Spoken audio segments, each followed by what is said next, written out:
चीन को मात देने के लिए भारत लाएगा समुद्र की गहराइयों से संजीवनी।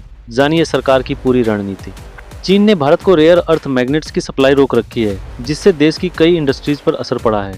भारत अब इस क्षेत्र में आत्मनिर्भर बनने की दिशा में तेजी से काम कर रहा है। इसके लिए सरकार अलग अलग स्तरों पर योजनाएं बना रही है। तो चलिए विस्तार से जानते हैं भारत का प्लान। लेकिन उससे पहले अगर आप चैनल पर पहली बार आए हैं तो इस वीडियो को लाइक और चैनल को सब्सक्राइब जरूर कर दें। और अगर आप सच्चे भारतीय हैं तो कमेंट में जय हिंद लिखना न भूलें। दुनिया में रेयर अर्थ और क्रिटिकल मिनरल्स की सप्लाई चेन पर चीन का वर्चस्व है। हाल के समय में चीन ने इनकी सप्लाई या तो रोक दी है या सीमित कर दी है, जिससे ग्लोबल इंडस्ट्रीज को झटका लगा है। अब भारत इस एकाधिकार को तोड़ने की दिशा में कदम बढ़ा रहा है। सरकार समुद्र की सतह के नीचे छिपे दुर्लभ खनिजों की खोज और दोहन की योजना बना रही है।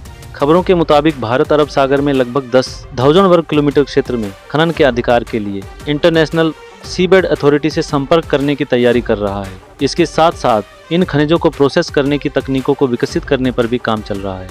बंगाल की खाड़ी में भारत को पहले ही 0.75 मिलियन वर्ग किमी और अरब सागर में 10,000 वर्ग किमी क्षेत्र अलॉट किया जा चुका है।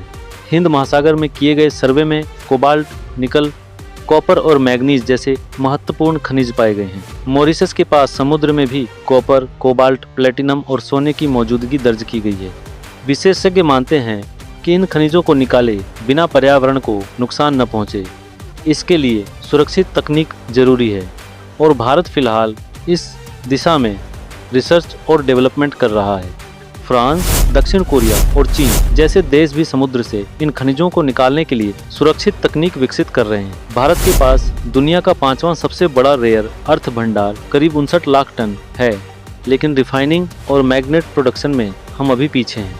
अगर भारत इन संसाधनों का सही दोहन कर पाया तो यह आत्मनिर्भरता की दिशा में एक बड़ा कदम होगा और चीन पर हमारी निर्भरता खत्म हो जाएगी। अगर आपको ये जानकारी पसंद आई हो तो वीडियो को लाइक करें और ऐसे ही और अपडेट्स के लिए देश दर्पण को सब्सक्राइब जरूर करें। आपका समय देने के लिए धन्यवाद।